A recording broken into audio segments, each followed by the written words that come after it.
to hear about these motherfuckers. It's time to go. All I want to do is fucking eat. We're not practicing to beat somebody. We're practicing to beat everybody. Nowhere to run and nowhere to hide for 4 quarters. They got to see us in our house for 4 quarters. They got to look us in the eye for 4. This is about us and our family and our house. This is about us. This is our mentality. We ain't backing down. We ain't running. Set a tone, send a message. This is our house. Physical toughness wins in football now. And if you in this room, you got it. If you come in here, you better believe in it. Because this physical toughness is what makes the difference. Elite focus. That's all I do to the guy across from me. I'm fixing to whip his ass. Not in my box. Not today. It's about us. It's about our family. We attack. You take that helmet and you strike them. And you strike them and you strike them. That's how you get respect. Now I have to kick shit out of them. Physically, I want to break them. Yes, sir, Kirby. It is game week, and I'm sure everybody feels it just like I feel it. Welcome back into the latest edition of How About That DAWGSCAST. That's what I told them. I'm telling you, people, we've waited for 7 months. Is it 8 months? 7 months. It's long enough. The bottom line is we got our appetites whetted last weekend with a little bit of college football, but that is nothing compared to what we're getting into this weekend. Those dogs are back.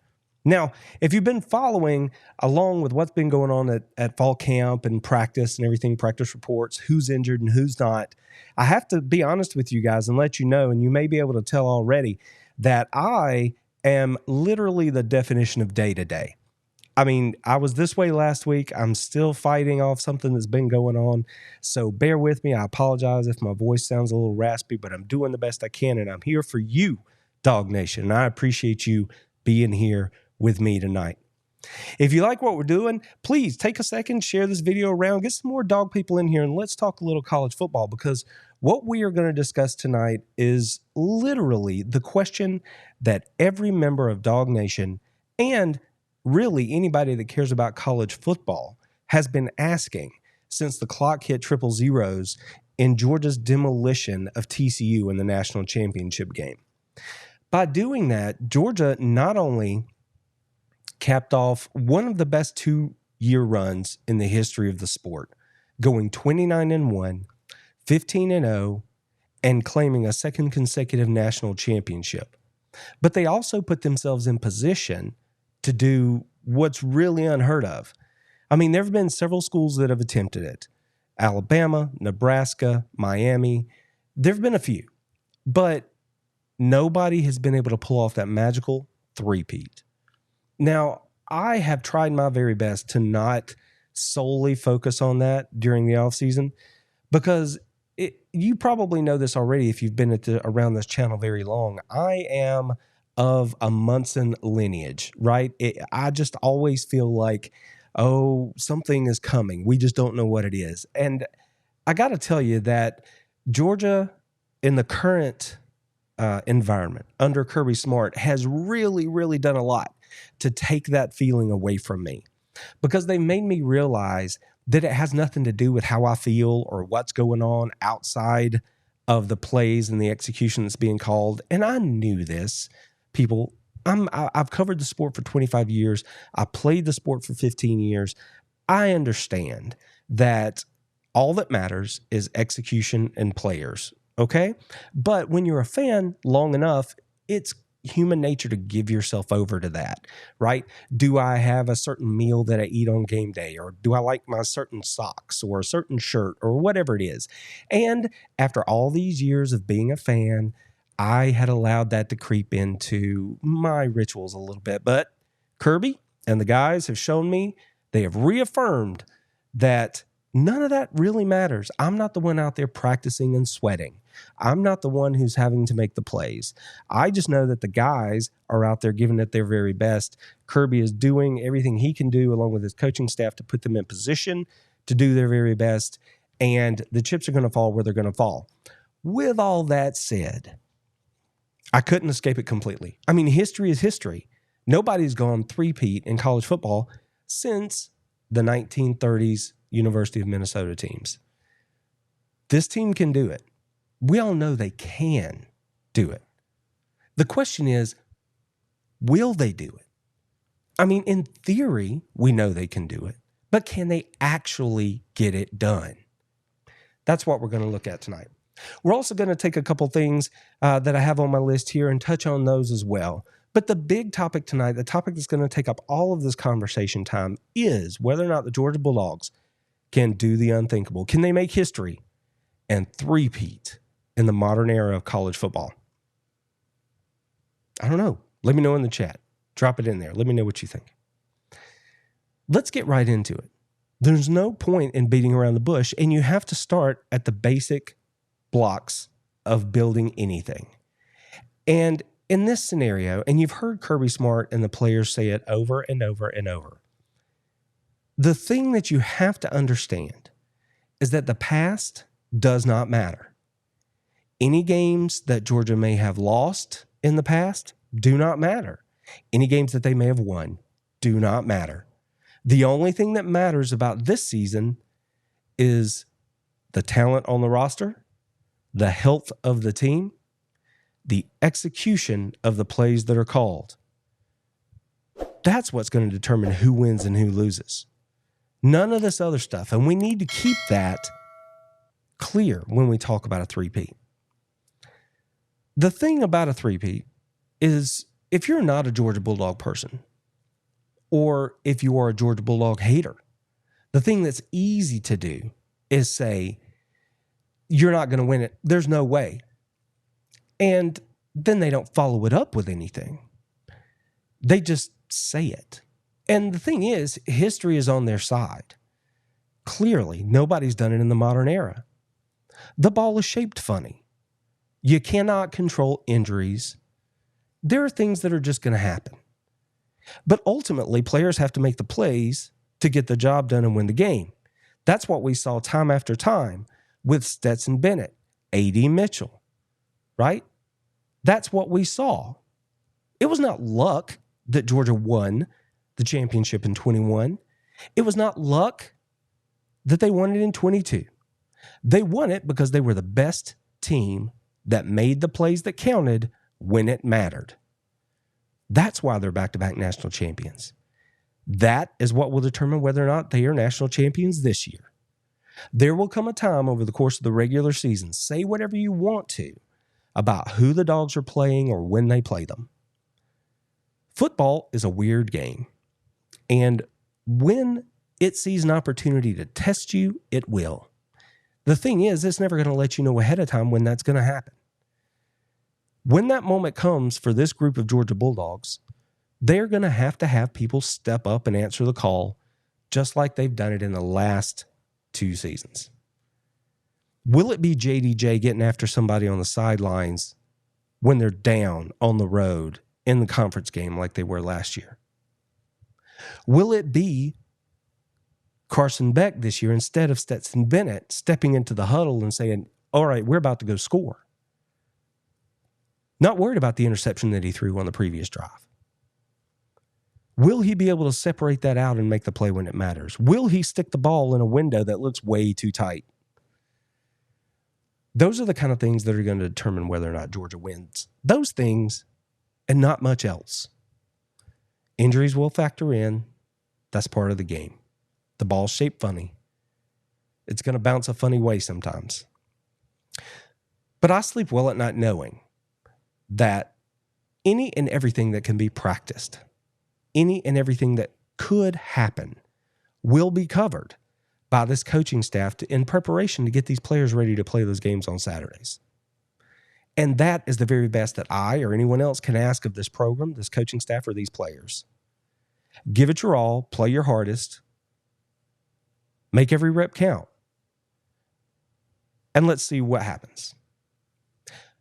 The good thing is, if you do all those things, well, that leads us right into point 2 on my list of things you have to consider. The first is you can't worry about what's happened before. It doesn't matter. The second thing is, do the Dogs have the roster to go out and win a national title this year? Well, Georgia fans, I can answer that heartily, loudly, confidently, and say, yes, absolutely they do. I'm not the only one that knows it. You don't have to have me tell you. If you have eyeballs and you watch college football, you know what this team is. You know how they look. You know how they move. You know how they play. The thing is, the thing that separates the Dogs and any great team is not that they have frontline guys that can get it done. Every team has good players. It's who's in that second team, who's in that third team. Do you have depth? And not just depth, but quality depth. That is what determines who can still have quality reps in November. Who's still going to be able to tackle and get good looks from the scout team late in the year for those big games that really matter. If you don't have the depth, if you don't have the quality on your roster to give you good look, then you're not going to be as prepared as a team like Georgia who has those things. Does Georgia have the roster to win a national title? Absolutely. And I can back it up with a little bit of, information, a few statistics here. Now, I've touched on this before. I did a complete video series breakdown. I did a live stream about just how good Georgia has been recruiting under Kirby Smart during his time in Athens.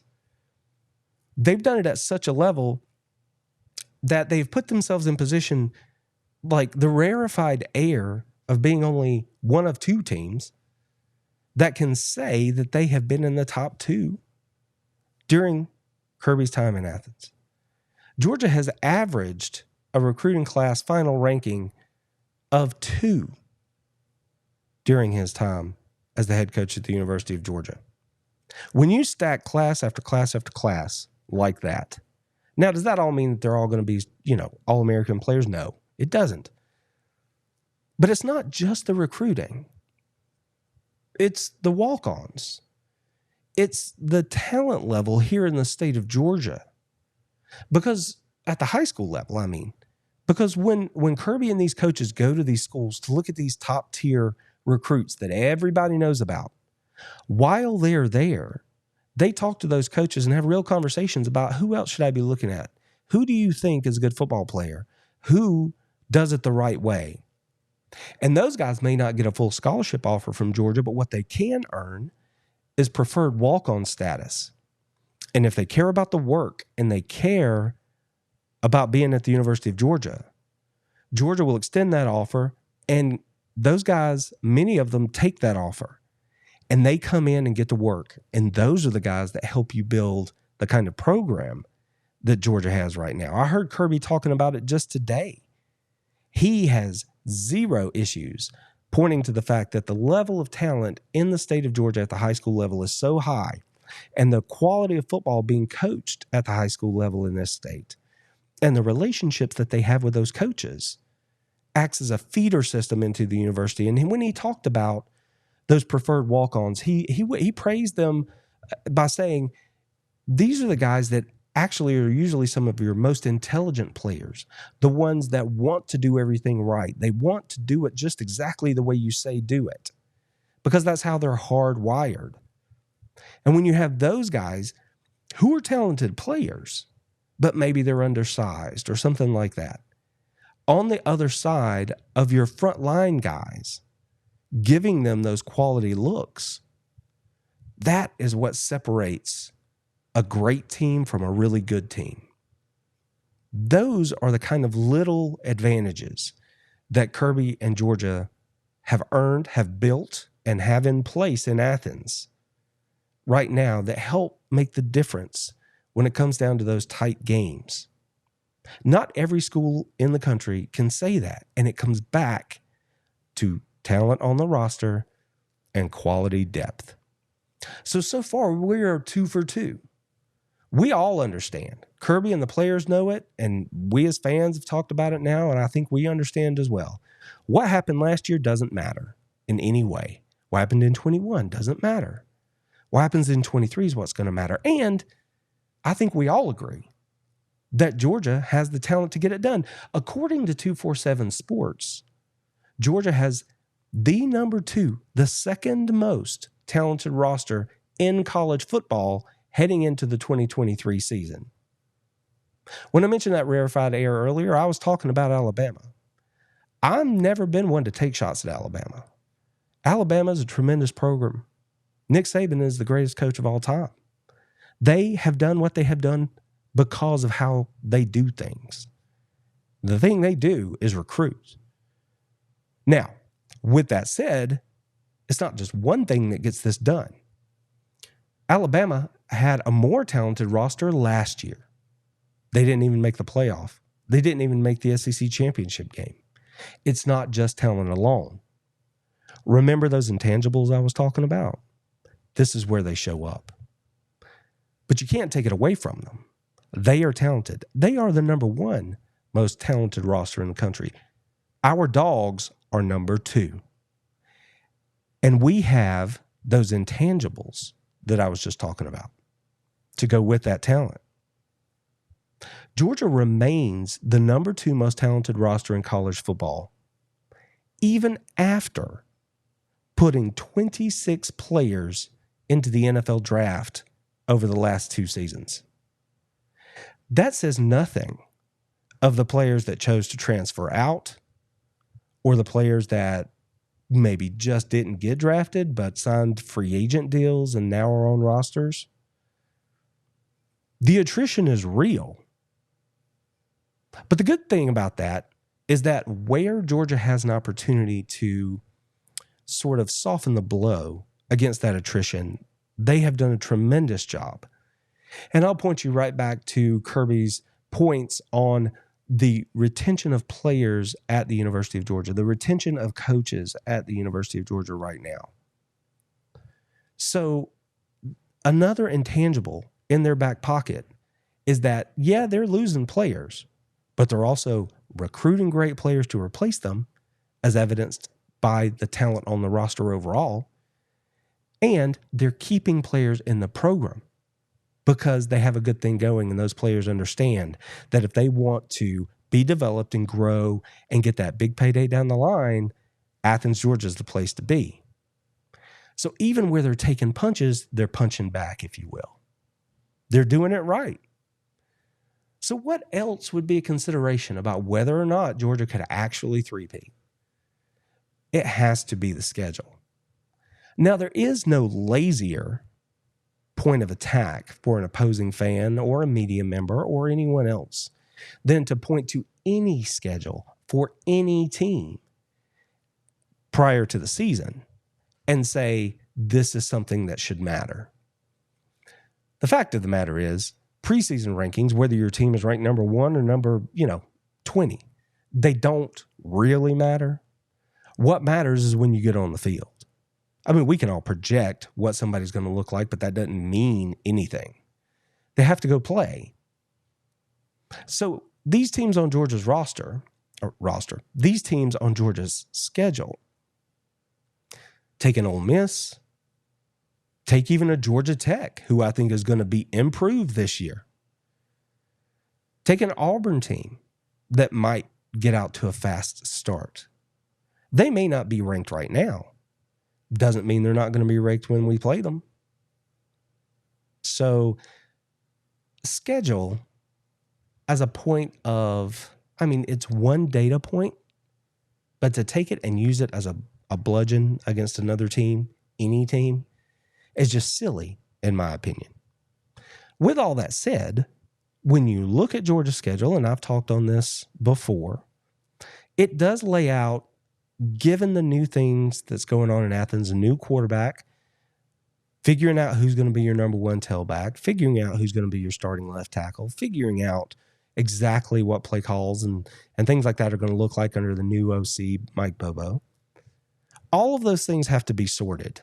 None of them are that big of a deal, in my estimation, given the position that Georgia sits in, but they do have to be sorted. And the schedule lays out to give Georgia every opportunity to do that.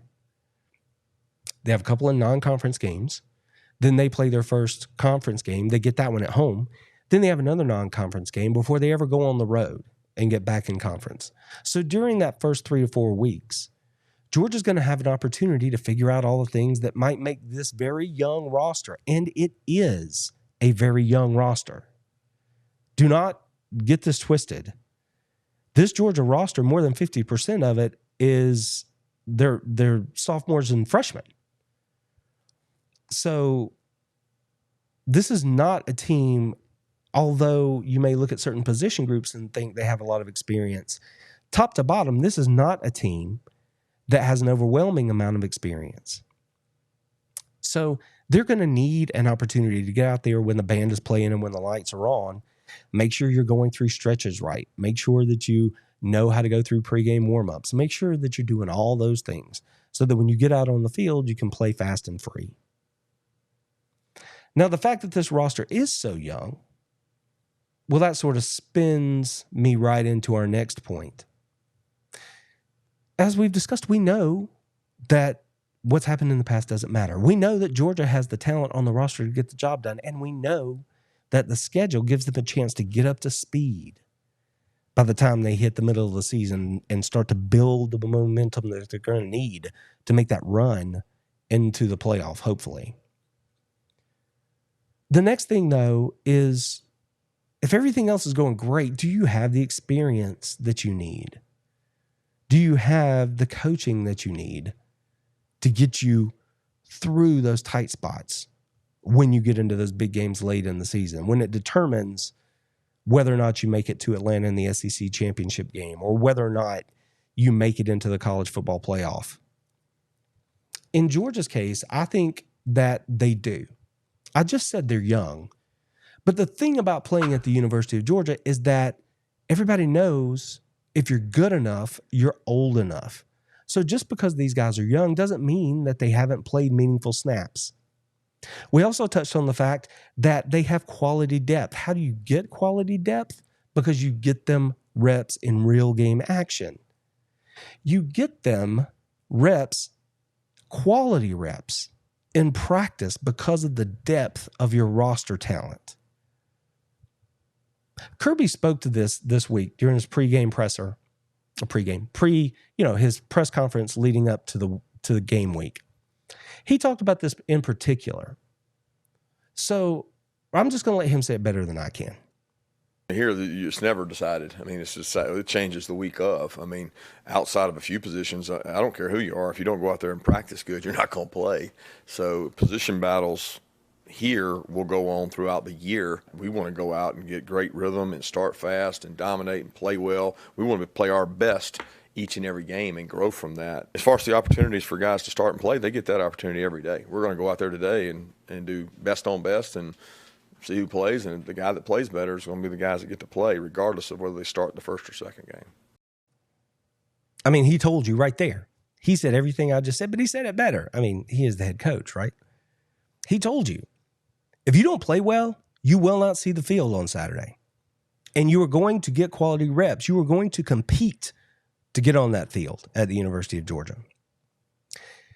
That's just part of the mindset, which speaks to the experience and the coaching that I was just talking about. They have instilled this process in Athens in everything that they do. They compete at everything. That level, that standard is what you can never say guarantees, but puts them in position to succeed when they actually do get on the field, because they know that they've done the hard work all week against some of the best competition in the country. Again, not every school can say this because not every school has that depth, but Georgia does. And when you look at the coaching piece, the coaching side of this experience, coaching sort of tumble, there are multiple former head coaches on this staff at the University of Georgia. There are 26 University of Georgia alumnus on the coaching staff for the football program. It matters to these people. And they've seen some things. I mean, it's almost not fair that you have Fran Brown, Will Muschamp, and Kirby Smart coaching your defensive backs. And oh, by the way, Glenn Schumann is there coaching that defense. That alone seems like an unfair advantage. Then you look on the offensive side of the ball. You have a guy who knows the system that Georgia has won back-to-back national championships with the last two seasons in Mike Bobo. You have a quarterback who's been in that system now for 4 years, knows it backwards and forwards. And then Kirby goes out during the offseason and brings in a couple of super talented offensive, what is it they call them? Not consultants. The word escapes me. Advisors? Regardless, he went out and grabbed two of the best offensive minds that were out there on the market and brought them in to help see things that maybe the people inside the building who have been immersed in it for 4 seasons aren't seeing. And he's saying, help us get better. Now, anybody can go do this. Saban's done it. They do it at USC. Other schools do it all across the country. But the fact that the coach is always looking for a way to improve in every way lets you know that coaching is not something that is going to be a problem at the University of Georgia. They're going to pay attention to every detail. They're going to develop those players, and they're going to put them in position to be the very best they can be. Because the ultimate goal for Kirby and this staff every season is not to go win another national title.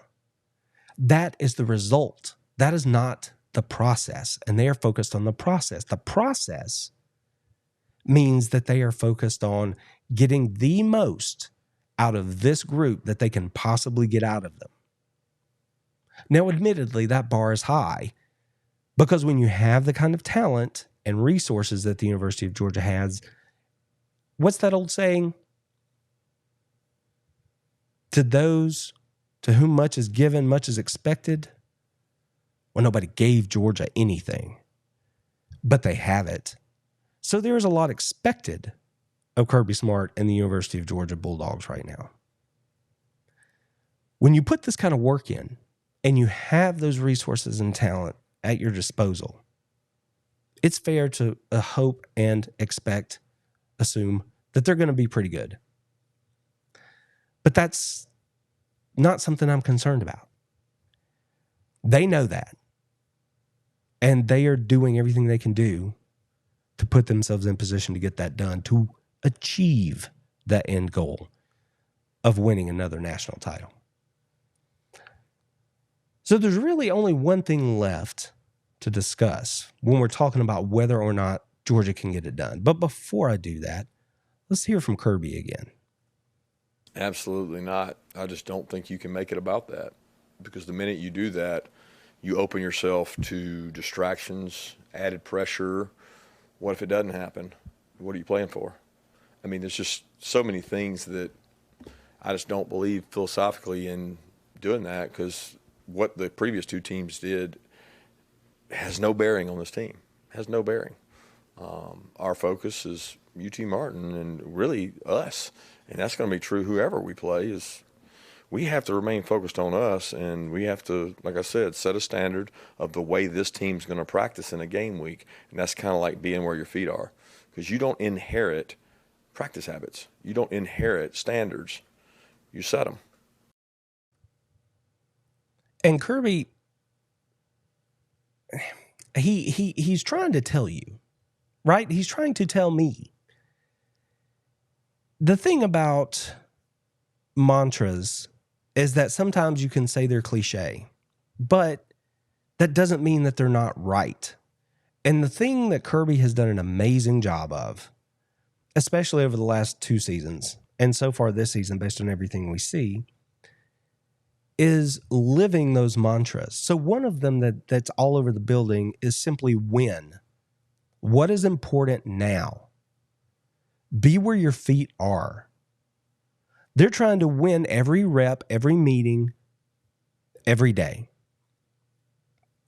And his statement there was in response to someone asking yet again about a three-peat and whether they use it for motivation. He said, absolutely not. Absolutely not. The good thing is that we know that the players hear this, they believe it, they buy into it. Because if you pay attention to these press conferences, you hear them repeat that right back to the media. We don't care. I'm worried about UT Martin. I'm worried about whether or not I can get better at whatever the thing is, my routes or my reads or whatever it is. And that's where you want them to be. We as fans, we can look at anything we want to and say whatever we want to, and it doesn't matter. That's the advantage of being a fan. But the players and the coaches, they know that they have to worry about what's important now if they want to win. If they want to win that rep, if they want to win that meeting, if they want to win that day or win that game or win that title, that's what it has to be. With all that said, this week, and you can see it here on the screen, for those of you listening on podcast, I'll read it out to you. This quote came up from Kirby, and it came from earlier in the summer. He was speaking to someone and he made this statement, but nothing changes. He would say it to us right now if he were on this podcast with us. But they asked him about being hunted. We will not be hunted at the University of Georgia. I can promise you that. And Kirby has said that in the past, but when they asked him this time, Kirby said, they can come after us all they want. We're coming right back. That doesn't mean that he's going to counterpunch. He's saying that people can shoot for us anytime, but they're trying to take shots at us because they think we're down or they think we're weak or they think there's an opening, an opportunity for them to actually get something done. But forget the fact that we've lost 26 players to the draft in the last 2 years. We are coming right back with talented football players, with a focus on the process, with experience and coaching that's going to put us in position to be right there in the conversation again at the end of the season. He said it over and over and over. We expect to be good at the University of Georgia. You will not hear him say, well, we had injuries or this happened and maybe we knew we weren't going to be as good. No, they expect to be in the conversation for the national championship, for the conference championship every season. That is the standard. That standard will not change. The only thing that's going to determine how many championships they ultimately win is everything that we've discussed and who they have to play. And that's really the only thing that's left in this discussion about whether or not Georgia can actually win a third consecutive national championship. It's Georgia versus the field. Who's in that field? Who actually warrants consideration as a potential usurper of the crown of college football? Let's take a look at it. I know I said earlier that it doesn't really matter what your preseason ranking is, because it doesn't. But it does help us sort of get an idea for the college football landscape. With that in mind, if we take a look at the teams that the collected media across the country have put together as potential rivals for the national championship here in 2023. A few of these schools, everybody's going to know. Most of these schools, most of us are going to know. And I'm not going to go through here and list everybody that's in the top 25 or anything like that, but I am going to take a look inside the top 10 schools or so. Who's out there that could actually step up and beat the Dogs this year? Keep them from history. Well, before we go any further, I need to just step up and say, one of the things that could keep Georgia from winning a third consecutive national championship, one team that could beat Georgia would be the Georgia Bulldogs. That team has the best chance to get that done. The thing is, I don't think that chance is very high at all. I've just spent a half an hour laying out for you why I don't think that's a real thing. Not for this team, not for this program, not at this time. I think that the leadership on the team, the leadership among the coaches, will not allow for that complacency, for that laziness, for that dissension to get lodged in the team and fester and become a disease that would knock them off. I don't see it. If I saw it, I would tell you. I do not see it in this program right now. just the kind of players that they have on the roster, the kind of people that those players are, I just don't see it. So I'm not concerned about it. Not that team, that mythical Georgia team that's going to beat Georgia. No, let's look at the poll. Let's look at the polls. Let's see who the collected media thinks could give Georgia a push. So, of course, we have to look at the other power conferences in college football. The first one that comes to mind is the team or the conference that had 2 teams make the playoff last year. That would be the Big Ten. If we look at the Big Ten, there are potentially 3 teams in that conference that could get in the way. Penn State, Ohio State, and Michigan. Everybody thinks Penn State could get it done. And they have some very talented pieces. Penn State is a quality football program. I personally have questions about their head coach on game day. I do think that the guy that's taken over at quarterback this year, Drew Aller, is a guy who is very talented. But I think that regardless of what he does, that young man can't win at Penn State this year. If they don't go undefeated, he doesn't win the Heisman, and that team doesn't win the national title, they're going to look at him and say that's a failure. For a lot of reasons. I just don't think Penn State is going to get it done. So I'm going to move them out of there. I'm not concerned with them. Let's take a look at Ohio State. Ohio State made the playoff last year, pushed Georgia in the playoff game. Ohio State, year after year, has one of the best offenses in the country. They're trying to get better on defense. But with all that said, they have to replace the quarterback too. They have questions along the offensive line, and we just mentioned that defense. And right now, they don't even run the conference. That's Michigan. So, could Ohio State make the playoff? There's a way they could get in.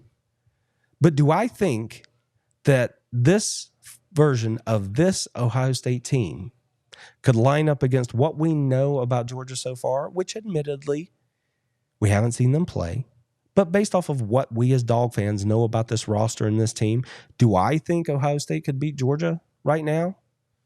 I do not. Looking at Michigan, that's my pick to win the Big Ten this year. Michigan fans are way out over their skis. Many of them are saying it is either national championship or bust in Ann Arbor this year. That's not for me to decide. That's for them and their fan base to decide. One thing I can say for sure is that Michigan is a quality football team. I expect them to win the Big Ten. The reason that I look at Michigan and think that's not the team that's going to beat Georgia, although that may be the team with the best chance to beat Georgia, I don't think they're the team to do it. Because if you look back over the last 6 seasons, there are a couple of standards that have to be met if you're going to beat Georgia. You have to have elite quarterback play, and you have to have elite talent at the wide receiver position. And I don't just mean one. It has to be multiple players. Georgia can take away one guy. If you've got 3, that's a different issue. That doesn't mean Georgia's not good. It means that you have a matchup advantage because you have extremely talented players at that position. No one has run the ball on Georgia in 4 seasons. No one. Which is why I point to the quarterback and the wide receiver position. And if you don't have those 2 things, elite talent at those places, then I don't think you're going to beat Georgia. And if Michigan is the team that I think has the best chance to beat the Dogs, well, like I said, no one's going to run the ball on Georgia. Michigan sure couldn't the last time they lined up. I do not think that J.J. McCarthy is an elite quarterback. I do not believe that the University of Michigan Wolverines have multiple elite wide receivers. So at the end of the day, do I think that Michigan is going to line up and out Georgia? I do not. Go Dogs. So let's move on. Who else could get in the way of Georgia's three-peat? Let's look at the ACC. A couple of names jump to the front right here immediately. The multi-time champion over the last decade, Clemson Tigers, are right there. And everybody's upstart team, the Florida State Seminoles, are right there in this conversation. Now, for me, this is pretty cut and dried. You can have a different opinion. That's fine. Lay it out for me, whatever you think it is. Leave it in the comments below.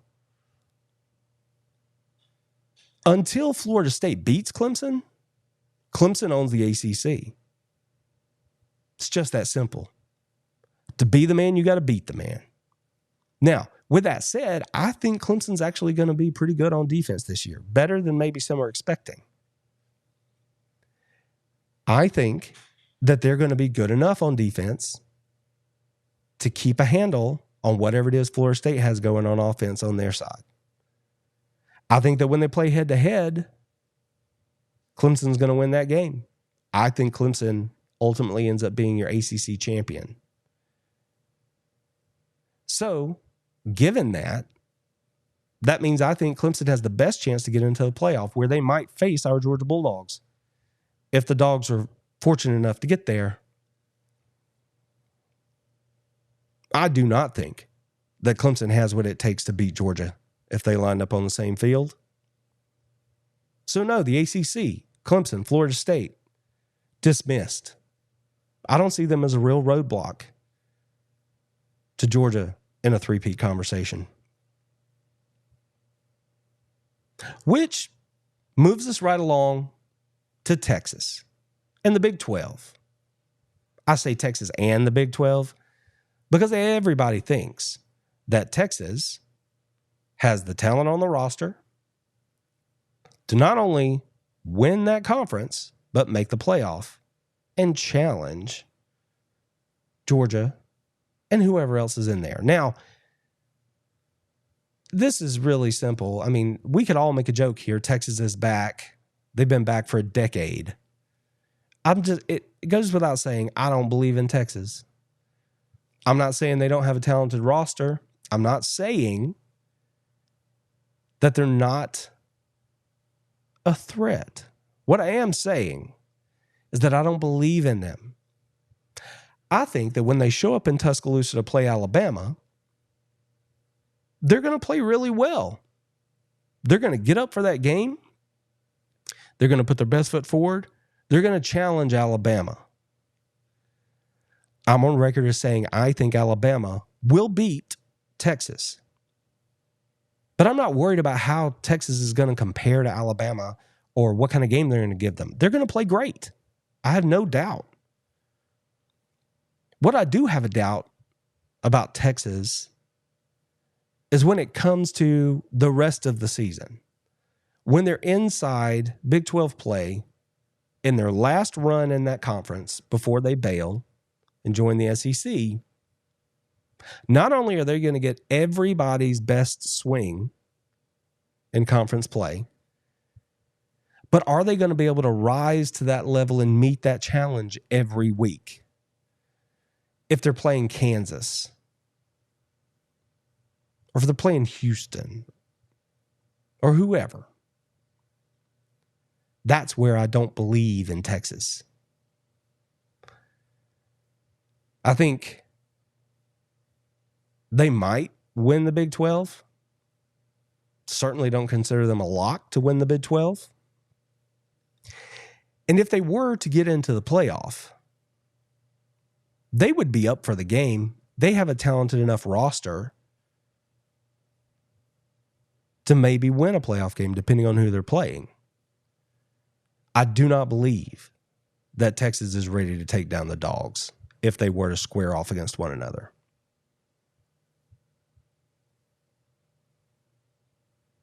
Which brings us to the Pac-12. There are a few teams in the Pac-12 that you might consider. But I think the team that everybody is pointing to as the probable challenger or representative from the Big 12, that would be the USC Trojans.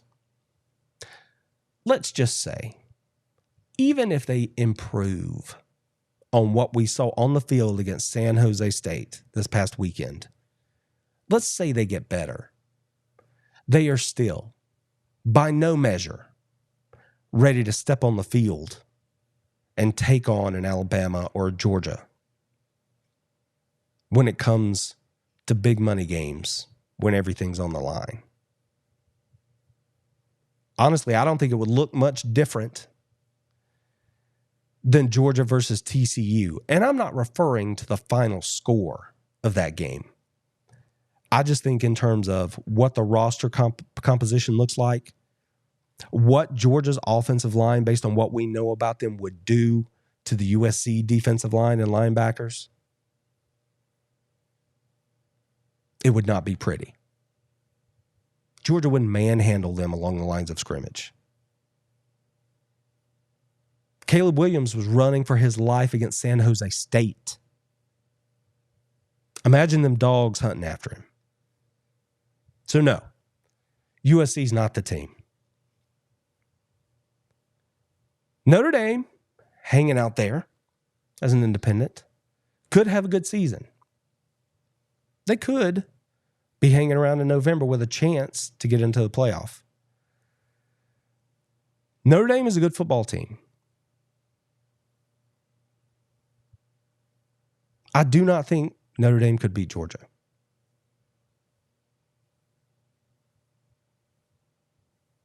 If we look back in the SEC,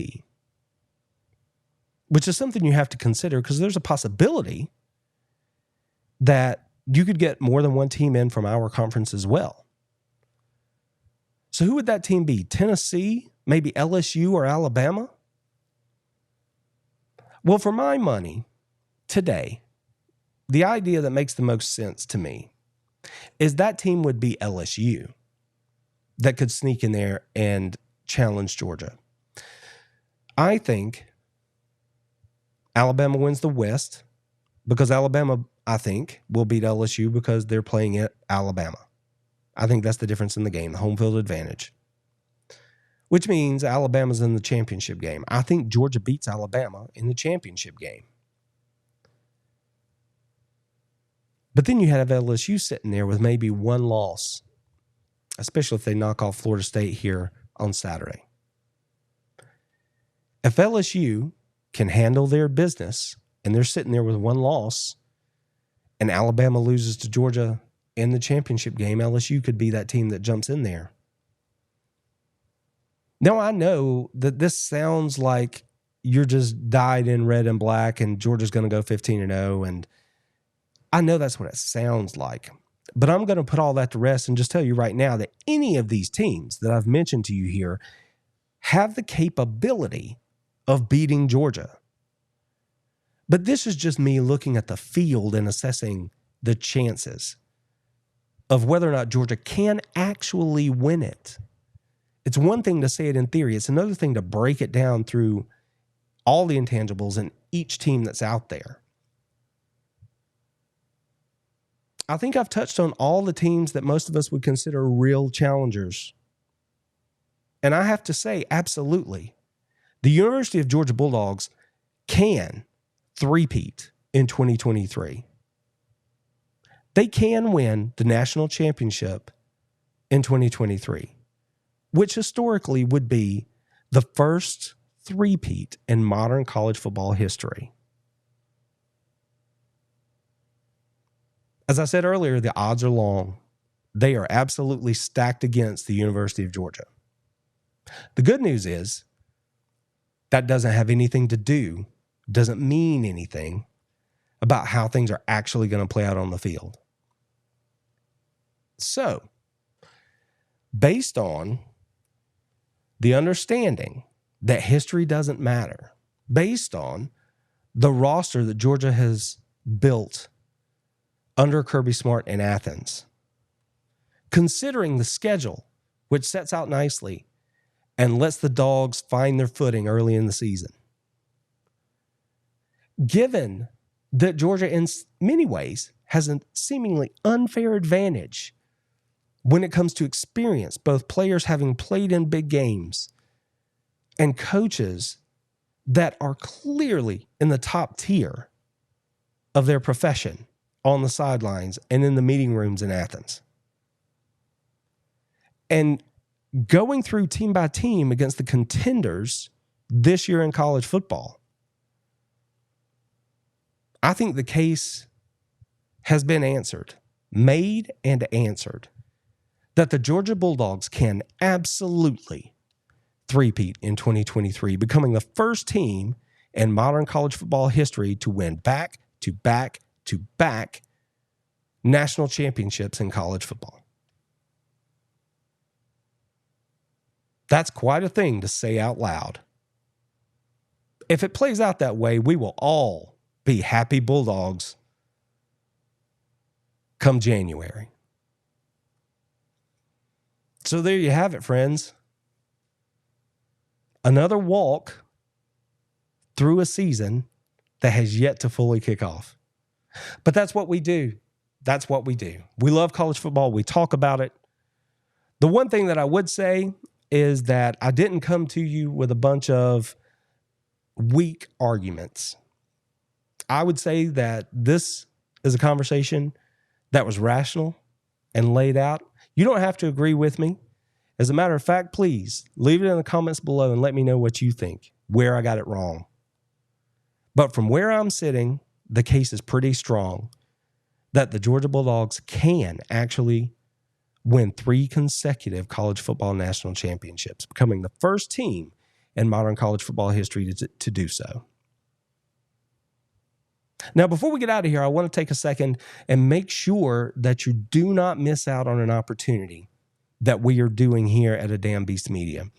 We have yet another 2022 National Championship commemorative football, honoring the Georgia Bulldogs' second consecutive national championship, and we are giving it away. All you have to do to be entered to win this $100 value national championship football is look in the description below, click the link that's there. It'll take you right to the page, follow the instructions, and get yourselves entered. I'm opening this giveaway for more than a month, so you're going to hear me talk about this a lot because I want as many people as possible to have an opportunity to get entered for this drawing because these footballs are beautiful. I have mine on my shelf sitting right back there. It lays out all of the Dogs National Championships, plus recounts every score from last year's 15-0 perfect season and win over the TCU Horned Frogs to claim a second consecutive national championship. It's a beautiful ball. Click in the description below. Visit the Facebook page. There's a link there. Visit the community tab over on YouTube. Get signed up. Tell your friends.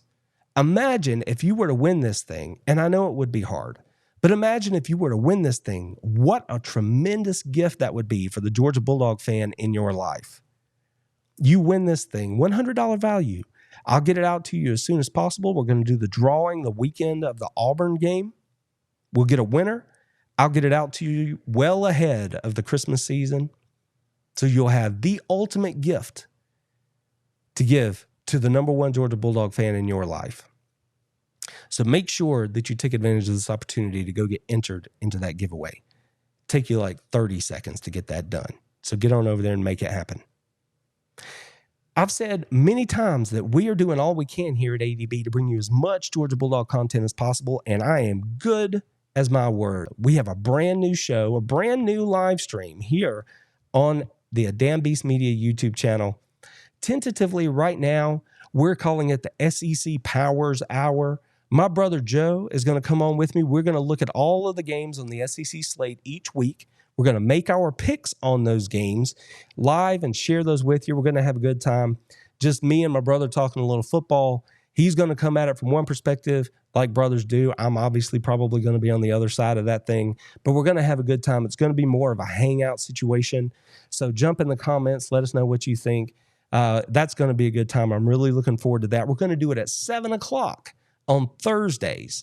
So keep an eye out for that. Brand new show here on the network. So we're going to keep it out here, keep bringing you that good Georgia Bulldogs content. We're going to cover football in the state of Georgia in a way that no one else can.